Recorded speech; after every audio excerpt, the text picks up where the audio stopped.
traffic. Gonna go deep. Has the man deep. It is caught for the touchdown. Zach escapes pressure. Zach tucks in and runs. Zach Wilson's loose. Zach Wilson's running. He's got all day. He stays in bounds. Zach Wilson caught it. Zach Wilson gets in the end zone for the touchdown.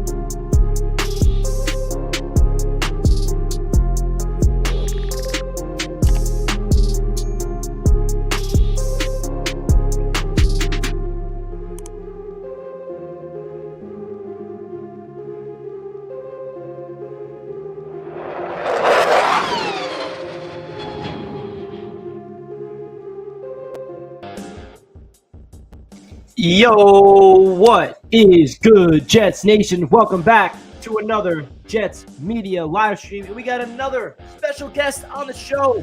You might know him. His name is Jake. He's got a phenomenal Jets YouTube channel that's linked down below. And if you're not subscribed to the man, I don't know what you're doing at this point. But Jake will be joining the show today to break down the New York Jets wide receivers on the roster. We're going to break down Elijah Moore, Corey Davis, Braxton, Denzel Mims, and then we're going to pivot to the wide receivers in this upcoming draft because we all know that Joe Douglas is going to go out there and get a receiver, whether that's in the draft or whether that is in the trade market. So, Jake, it's a pleasure having you on the show. Everyone in the chat always loves having you on here, so welcome to the stream. How you doing today, my man? Richie, always a pleasure to be on with you. Thanks so much for having me, and I'm excited, man. 16 days away from this draft. I just can't wait for it.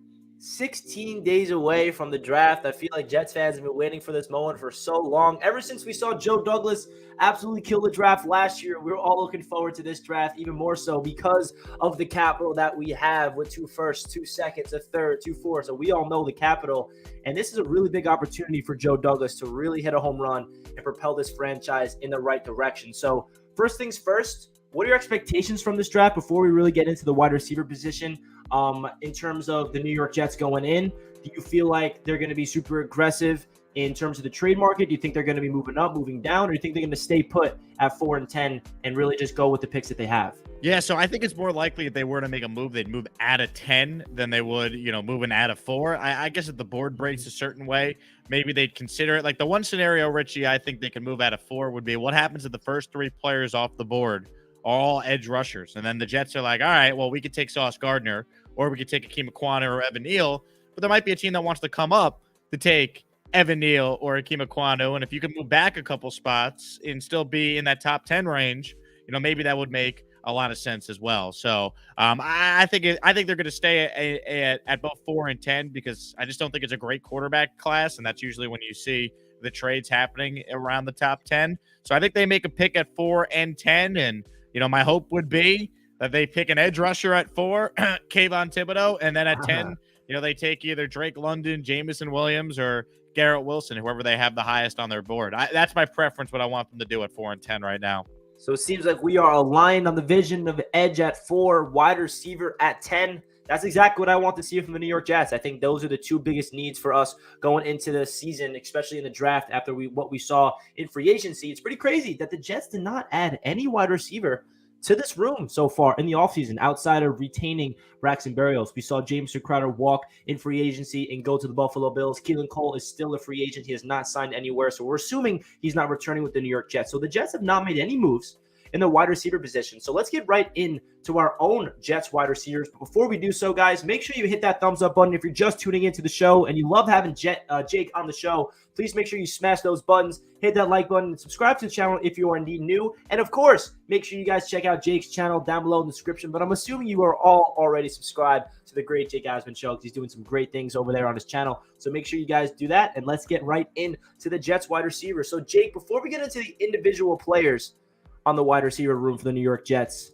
as a whole, how do you like this team? Because last year, we saw what this receivers did with Elijah Moore, with Braxton Berrios really breaking out, given the opportunity. Corey Davis, we all know that he didn't really step up to the fact that we wanted him to. Denzel Mims got his opportunity, but he did not do anything with it. And now we're seeing him in shape, and now we're seeing some workout videos. So some Jets fans are like, wait, maybe Denzel's going to break out in year 3. So what's your thoughts of the wide receiver room on paper going into this season for the New York Jets? They need more, Richie. I mean, they have 3, I think, legitimate wide receivers on the team right now, right? They obviously have Corey Davis and Elijah Moore, and they have Braxton Berrios, who I think is a very good player. He's probably a number 3 on a really good team, but there's a place for him on this Jets team going forward. So that's why I think the draft is huge. Like, it wouldn't be shocking if they drafted at least 2 wide receivers within the first 3 rounds of this draft. I very easily could see that happening. As much as I love Elijah Moore, and the reality is he got hurt last year. He still only had around 600 yards receiving. Like, I think he could be a 1,000-yard guy, but we need some more insurance there. Obviously, Corey Davis coming back from injury, his health will be really important going forward as well. So I think they have 3 legit wide receivers. Now, the good news for the Jets, they actually have 2 legit tight ends. They added about 1,000 yards of in the tight end room of production there with Conklin and obviously Uzomah. So I feel a little better about the playmakers on this team than I did certainly week 17, week 18 against the Bills, where Tariq Black is getting snaps ahead of Denzel Mims. But they clearly need more. So obviously receiver is still a massive need for this team as they enter the draft in 16 days. Yeah, the one thing that has me scratching my head about this Jets receiving room in terms of what they've done so far this offseason is, if there's one position group on this Jets team that's been decimated with injuries, it's wide receivers. And I don't really like the depth that we have, honestly. I feel like I wanted Joe Douglas to go out there and get a lot of players in case of injuries. And like you said, we had Tariq Black running some routes for the New York Jets in week number 17 or 18 rather. And I feel like the Jets really need to make sure that they add depth. Are they going to draft 2 receivers? Are they going to sign someone that's still available? Are they going to trade for one? They got to get creative, because I like the 3 receivers that we have on the roster with Elijah Moore, Berrios, and Davis. And then we'll see what Denzel Mims is. We all know that the Jets are going to be adding another receiver, but the big question is, do you expect them to add 2 receivers in the draft? Do you expect them to draft one and sign one? How do you see the Jets going out there and adding another receiver? Is it going to be 1 or 2? So I think it has to be 2. I would have no issue if they took one at 10 and, George Pickens was there at 38, or someone they liked of that ilk was there at 35 or 38, and they doubled down at wide receiver as well. I also do think, though, they should add another veteran. Like, Keelan Cole last year signed a 1-year, $5 million deal. He was a decent player for them. Was he perfect? No, but he's still out there. Like, right now you have the same exact receiving room minus Jamison Crowder. I'm not relying on Denzel Mims. If he's on the team, great. If he wants to play himself into a role, awesome, good for him. But you can't bank on that. So I'm at a point right now, Richie, where I feel like they need to add at least 2 legitimate wide receivers. And obviously, one of those receivers, in my opinion, should come in the first round of the draft. I couldn't agree more. I feel like I've been saying on my channel over and over again that the Jets need to go out there and sign a receiver on this roster that's not going to be the number 1, not even the number 2, but someone to provide depth to fill in for that Keelan Cole role, because Keelan Cole didn't do anything spectacular last year, but he was a player that showed some flashes. He had that crazy catch against the Titans when Zach Wilson rolled to his right. He had that touchdown in week number 18 against the Buffalo Bills. So we need that player that can step up in the absence of any injuries, and I feel like we don't really have anybody there. So I really feel like the Jets are going to go into this draft by adding 2 receivers if I had to guess. So let's stick with the players that are on the roster. I want you to give us a breakdown of your expectations for not only this season, but their future for the New York Jets. So the favorite player at this position has to be Elijah Moore. He's a player that the New York Jets drafted last year in the 2nd round that everybody expected to go in the 1st round. And I feel like Jets fans are all in love with him, as we all should. We all know what he did last year. So what are your expectations from him in your number 2? Could he be that number 1 receiver that Jets fans have been waiting for so long? Obviously, injury is a big factor for him. But what are your expectations for him going into your number 2? I think he's a number 1 if he's healthy. I really do. Or maybe he's a 1B. If you tell me you had A.J. Brown or DK Metcalf, I think Elijah Moore, you'd be totally good with him being like your high-end 2, borderline 1 opposite that player. I think Moore's special. I'm only concerned about him staying on the field. That's the only question I have about him, because I think he's that good. I love everything about him, his swagger. I love the relationship he clearly has with Zach Wilson. So I am very high on Elijah Moore, and obviously the Jets are too. They were shocked that he fell to them when he did a year ago at pick 34 of the draft. Yeah, I agree. And there were some rumors that if the Jets did not move up from 23 to get ABT, that Moore was going to be that pick at 23. So that tells you how much they really look at Elijah Moore. And if you look at last year, his 6-game stretch before he got injured, he was on pace to put up crazy numbers. So it's all about Elijah Moore staying on the field, and let's hope that happens. Now, transitioning to this next player, Corey Davis. Now, we signed Corey Davis to a contract last year, and I feel like I want to get your thoughts about Corey Davis before I give my thoughts on him, because he started off the season strong, and then he kind of went down, and then he had injury concerns. So what's your expectations for Corey Davis entering year number 2 for the New York Jets? I actually think Corey Davis is going to bounce back and be a productive player. I think he was out of at a position, so to speak, a year ago. Like, he's not a number one. I think he's a high-end, very good number two. But I think Elijah Moore could be a number one on this team. And I think who they add in the draft could really be a good complement to what Corey Davis could bring to the table. I mean, before Corey Davis got hurt, he was on pace to finish over 1,000 yards. Now, it wasn't a great year. He had way too many drops, as every Jet fan certainly recalls. But it wasn't all bad for Corey Davis. You watch the intro to your video, Richie, and we all know the play where Zach Wilson points against the Titans and makes that beautiful throw to Corey Davis. He had 2 touchdowns week 1 against Carolina. I think Davis is a good player. He's coming off a rough season. I think year 2 in this offense, year 2 with Zach Wilson, he'll be a much more productive player. Plus, he's playing for another contract, because if he doesn't play well this year, the Jets could cut him and get out of that contract very easily. So, if he wants to still make legitimate receiver money, he needs to go out there and put together a really good season. Exactly. And I think you hit it on the nail right there, Jake, because Corey Davis is not a number one receiver. And I feel like last year he was signed to be that number one guy just because we didn't really have anybody else on the roster to take on that role. We drafted Elijah Moore. We don't expect him to be the number one option as a rookie. And we signed Corey Davis to that contract. And he's just not a prototypical number one receiver. You see what he did in Tennessee. He had just under 1,000 yards. That was right next to A.J. Brown, and that's when he plays his best. He's a very good, borderline elite number 2 receiver, so I feel like he's a guy that does not flourish when the defense is honing in on him. He needs another playmaker to take the pressure off of him that opens things up, and we're hoping that Elijah Moore will be that number 1, and like you said, adding another receiver in the draft to open things up. So I'm expecting good things for Corey Davis. I know some Jets fans are like, oh yeah, Davis won't be here next year. Well, you kind of want him to be here next year, because if he is here next year, that means he's coming off a really good season, and you want continuity. He's a guy that shows up. He's a former top 5 pick in the NFL draft, and you want Corey Davis to have a really good season, because what does that mean? Zach Wilson had a good season. The offense had a good season. So I'm hoping for the best for Corey Davis. We know that Zach Wilson has good chemistry with him, so we will see what happens for him in year number 2 in the system. Hopefully we can add a big-time player in the draft. Now, Braxton Berrios, this is the player that every single Jets fan was begging Joe Douglas, please re-sign him, because not only was he a beast in the slot and a beast at the wide receiver position, but his special teams ability is what really made him so valuable to this team. Do you expect Braxton Berrios to have a way bigger role in this offense than we saw last year come week 1? Because Jamison Crowder's gone.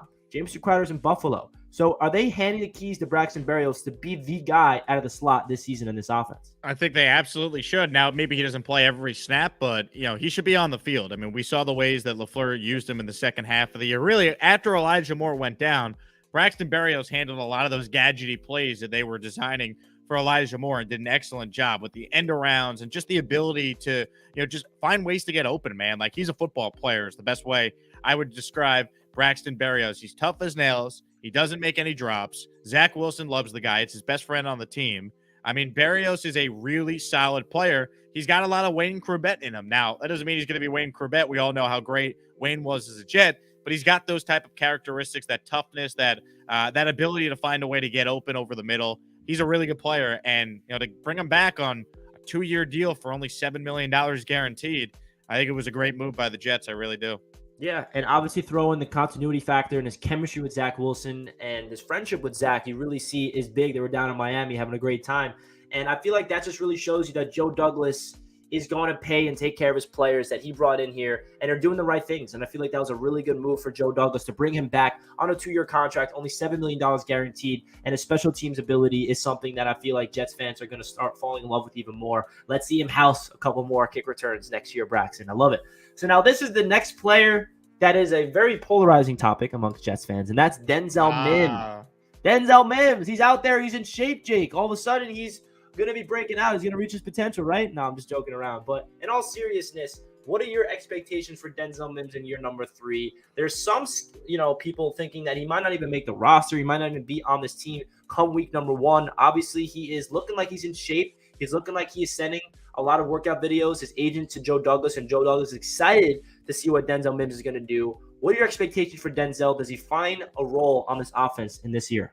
I'm not even sure he's going to make the team, to be honest. Like, I think they could deal him around the draft. I think they could deal him in training camp. I mean, this is a GM and Joe Douglas. I got a 4th-round pick for Chris Herndon, who obviously never amounted to anything with Minnesota this past year. So, I would say this about Mims. I'm glad he's working out with Zach Wilson. I'm glad he looks like he's in great shape. But, he's always been, a freak athlete. That's why he was picked as high as he was in the 2nd round.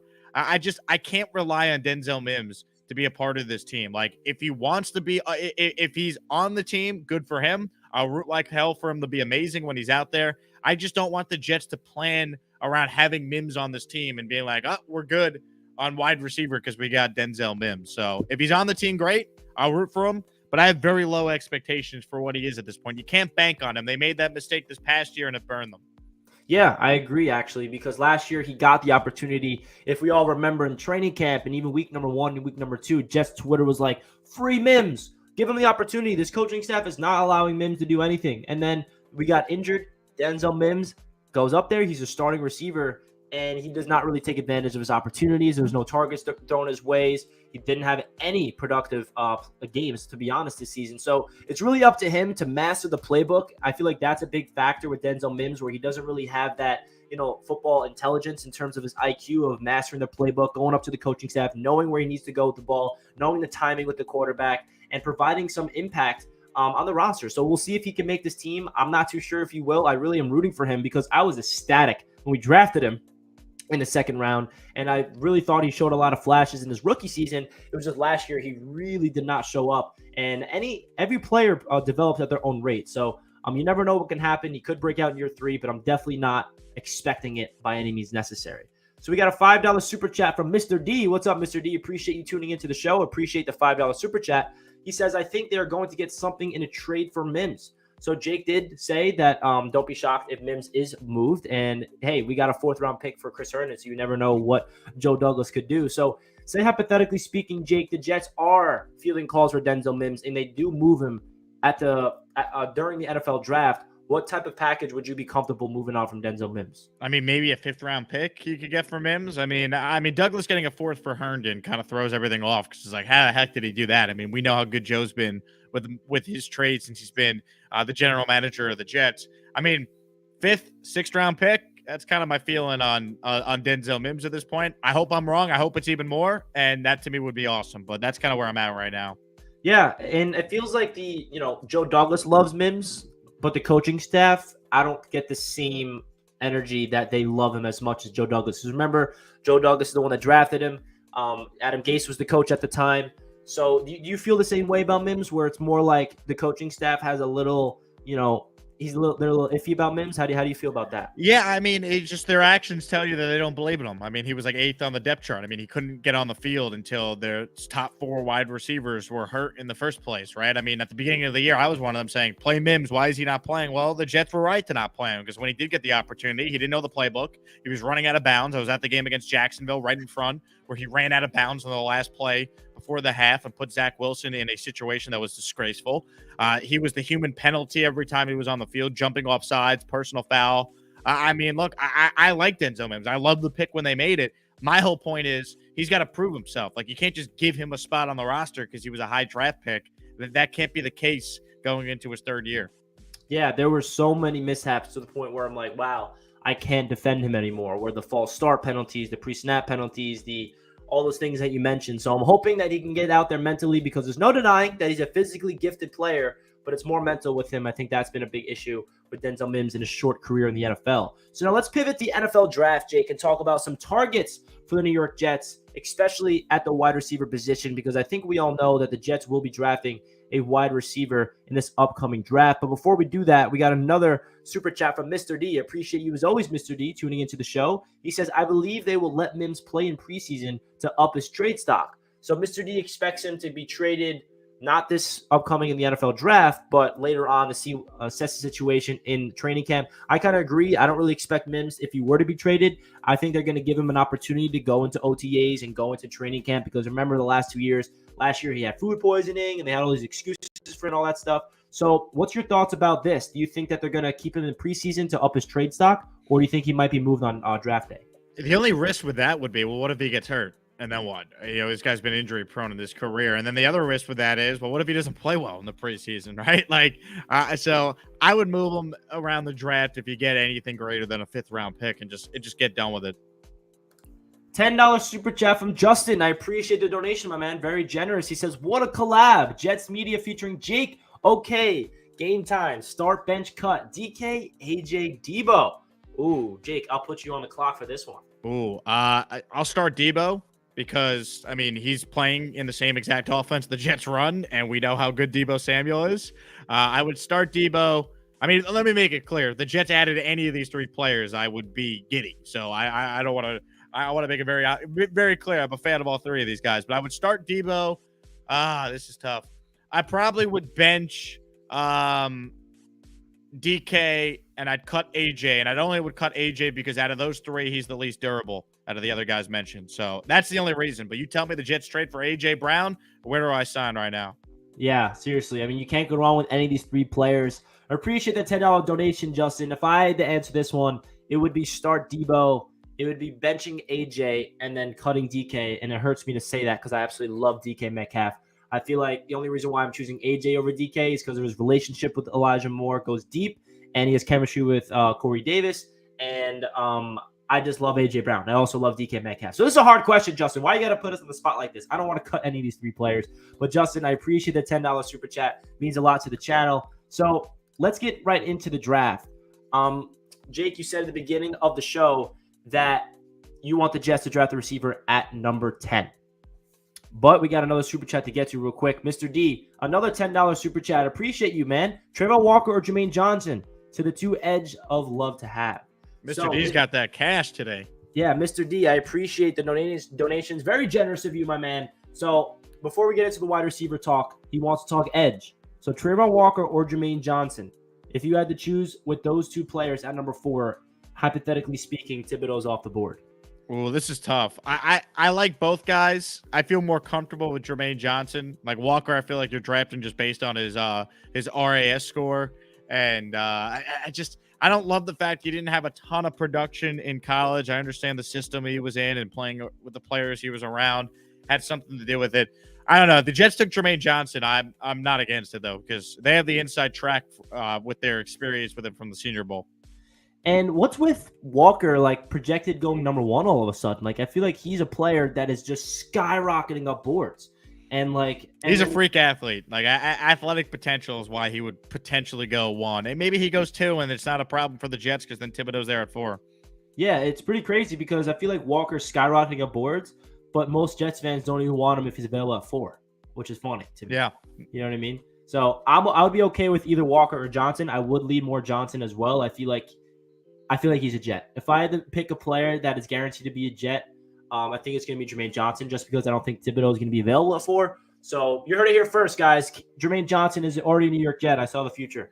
No, I'm just kidding. All right, so let's get into these receivers. Mr. D, I appreciate the donation as always. So, Jake, you both want receiver at number 10. Are there any receivers? Say every single receiver is available at 10. None of them went already. You have your fair share of choosing at number 10, your number 1 receiver in the draft. Who would your pick be? Garrett Wilson. He's healthy. He's got the speed. He's the cleanest prospect. I think he's the best route runner, high floor. I think there's a very little chance he's a bust, and they can't afford to screw up these picks. So while Drake London might have more potential because he's bigger, he's got 6'5" speed 6'5" height that you can't teach, and Jameson Williams has got that elite speed. I value someone that's going to be there from training camp, working with Zach Wilson, getting great chemistry established. You take Jameson Williams and he can't play till October. Are the Jets going to win a game in September without him? Like, I need someone that's ready right away. And I think Garrett Wilson, he's the safest pick here. So I would go Garrett Wilson at 10. Yeah, I agree. I think Garrett Wilson would be a no-brainer. It's just really crazy that the Jets have so many options at this receiver room. And it makes you wonder, with all those guys, do you want them to draft one at number 10? Or would you like them to either move back from 10 and take one later on? Or take a player at 4 and 10 that's not a receiver and even move back into the first round to get their guy that's falling? So in a perfect world, I think that'd be awesome, but there's risk involved with that. There's too many teams that need wide receivers. You might not be able to get the guy that you're targeting. I say don't mess around. You have Zach Wilson. He's the second pick in the draft last year. You need to develop him. We need to find out what he is. I'm not screwing around. I'm just taking the best receiver that's there at 10, and I'm helping my young quarterback and not worrying about having to then trade future picks to move back into round 1. I'd move out of 10 maybe, but I'm not moving that far down. Like, I don't want to move too many spots away from getting my choice of any of these receivers potentially at number 10. Guys, if you're enjoying the show, please don't forget to smash that like button. We got around 100 people tuning in. Make sure you hit that like button. If you're enjoying Jake's guest appearance here on Jets Media, always a pleasure to have him on the show. So make sure you guys hit those buttons. And, of course, don't forget to check out Jake's channel down below in the description. Now, Jake, another question I have for you regarding this draft. So if the Jets do not take a receiver at number 10, and they're going to wait till 35, who would be your pick in the second round? Ooh, if at 35, I mean, I think an edge rusher could be in play here. Ebiketie from Penn State could be a guy they could look at. You know, I think, are you talking just specifically like anyone at 35, 38, or you're talking about receivers here? Yeah, receivers. So hypothetically, receivers would not drafted at 4 and 10. Gotcha. What do you think will be available around there? Yeah, I mean, maybe Christian Watson could get there. I'm kind of convinced he's going to be a late first-round pick, though. I think George Pickens is the guy I really like. I know there's a lot of Sky Moore fans that are out there. Alec Pierce is another name that I like as well. But, you know, to me, it's risky to wait around because there's a lot of teams that need receivers this year. So waiting around and just hoping you're going to find the next Elijah Moore, like that's probably not going to happen. So you got to be smart if you're the Jets and just identify a guy and get that guy and help your young quarterback. I agree. So Woke with a $5 super chat. He says, I agree with Jake on receiver. We already screwed up trading down in 2020 and going with Mims instead of someone like T. Higgins. So yeah, the Jets in 2 seasons ago in the draft, they moved down. And it was funny because while I was watching that draft, I wanted the Jets to draft Mims when they're on the clock. And they traded down. And I was like, no, we missed out on Denzel Mims. And then we ended up still getting him. I'm like, oh, Douglas is a mastermind. I can't believe we still got Mims. And now here we are 2 years later. Mims we all know what he's doing. So Hogan agrees with you. He is saying that, you know, because you said you'd rather not trade back from 10 and risk anything. Take your guy at 10 when he's available. Yeah, I agree. I mean, if you love a guy, get the guy. Like, don't mess around. You especially can't mess around when you're not paying Zach Wilson any money. He's in year 2 of his rookie deal. Like, let's go. You got to know what he is because none of this truly matters if your quarterback stinks. So they got to find out what Zach is. I'm not screwing around. If I love a guy at 10, I'm just taking him at 10, and I'm helping my quarterback. Lloyd with a $20 super chat. Everyone give some donation hype in the chat for Lloyd. I appreciate you, Lloyd, as always. The support means a lot for Jets Media and the channel. It goes a long way. He says, last year we screamed about stopping screens and running backs out of the backfield. Why do we not talk about linebacker more as a priority? Sherwood and Hans are projects. This is Mosley's last year and Williams' depth. So it's a very interesting question that Lloyd is asking.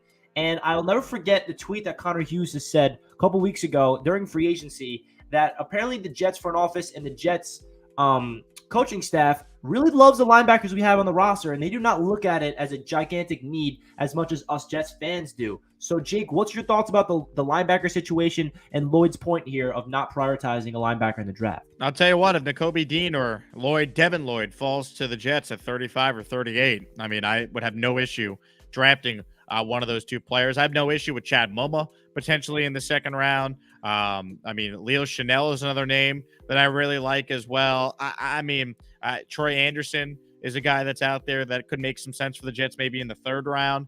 I do think linebacker is a need on this team. It's not as high of a priority as some of the other positions we've discussed, like edge and, of course, wide receiver. But I'm with Lloyd. I think they need to continue to improve at linebacker because, yes, stopping screens and stopping the running back out of the backfield was a nightmare for every Jet fan to watch.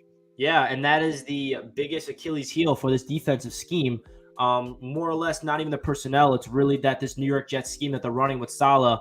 It's just that's what it's all about. If you want to attack this defense, you got to be able to slip out the screen because we're an attacking front. We like to get to the quarterback. And when any defensive line has any inch of room to get to the quarterback, they're forgetting about the screen. They're really vulnerable to that. So, Lloyd, you make up a great point, and I appreciate this $20 donation, my man. It really does mean a lot. And I feel like the linebacker position will probably be addressed, I would say, in the second round if a guy like Dean or Lloyd does fall to there. But I feel like it will be more in the third or fourth round to get a developmental project. And I personally love Quincy Williams. I feel like he's a player that will potentially make a big-time impact this season. But we will see. He does got a lot of things to clean up. He's a little over-aggressive at times. But I'm excited to see what Quincy can do in year number 2 in the system.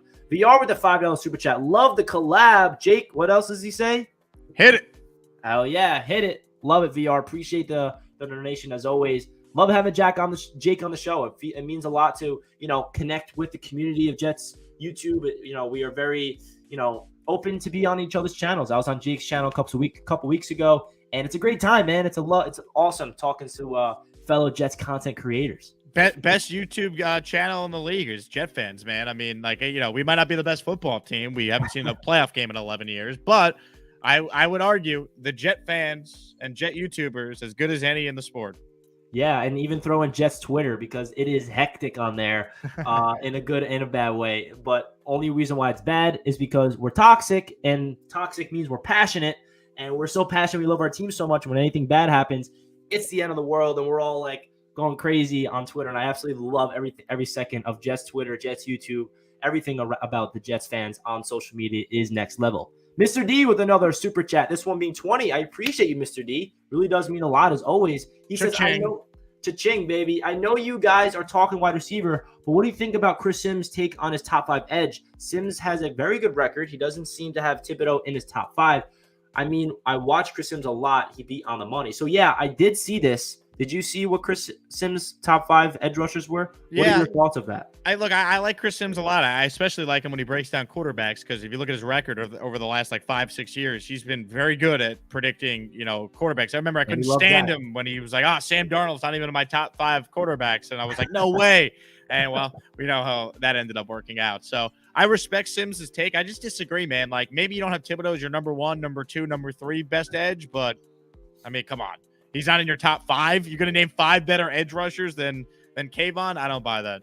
Yeah, I don't buy that either, man. I feel like you said, I value his quarterback perspective more than anything on the defensive side. I like his wide receiver list because those are always different as well. And all of his lists are different than the norm. But at the end of the day, you never know what's going to happen because all these players that we are expected to be great sometimes aren't, and the players in the back end become great. So he might be onto something. But when it comes to the edge and Thibodeau not being in top 5, I just can't agree with that. But the one thing I love about Sims, Jake, he was wrong about Sam. He loves Zach. So let's hope that he is correct about Zach because he thought that he was the best quarterback in the draft last year, and he still believes Zach Wilson will be that guy. Yeah, he's been high on Zach from the beginning. I mean, if you're just being fair about Zach Wilson, a lot of people didn't watch the Jets besides us Jet fans because the team was terrible, especially at the end of the year. We saw real growth from Zach Wilson with not a whole lot around him because of the injuries on the O-line and at the receiver position. Zach got better as the year went on. His game against the Bucs was a really, really good performance, despite missing Moore, despite missing Davis and missing guys up front. I think if you're just, being objective about Zach Wilson, he of course needs to be better in his second year, but let's not act like he doesn't have potential to be an elite quarterback going forward. I think he could be very good if they get him some help this offseason. Couldn't agree more, Jake, and that is music to my ears to finish off the stream, to hear some positive takes about my guy, Zach Wilson. Let's hope that in year number 2, he can take that next step. Guys, if you enjoyed the show and if you enjoyed Jake joining Jets Media, please don't forget to hit that like button and support Jake down below and hit his channel and subscribe if you are not already. He's live every morning. He's giving you guys great insight with insiders all across the NFL world and Jets insiders, of course. Make sure you guys check out Jake down below. And, of course, if you're new to Jets Media, consider hitting that subscribe button. I got a lot of Jets content coming your way all the way leading up until the NFL draft. Tomorrow night, we'll have Matt O'Leary joining the show, talking about any expectations we have in terms of trades and what we can expect on draft night, which is pretty damn soon. So, Jake, anything you'd like to say before I let you go, my man? Wow, so you're going from one redheaded Jets content creator to another one, Richie, with our guy O'Leary joining the show tomorrow. Hell yeah, man. You gotta do with the top ones. I love it. All right, man. Everybody in the chat, I appreciate all the support. You guys are awesome. And Jake, always a pleasure having you on. And let's kill this draft. And as you would say, and the great Ron Middleton would say, hit it. That's right, Richie. Appreciate you having me on your show, and we'll definitely get you back on mine again soon. I know, us Jet content creators, we got to stick together on the mean streets of the internet. We got to stick together. Appreciate you as always. Shout out to everybody in the chat. Let's go Jets!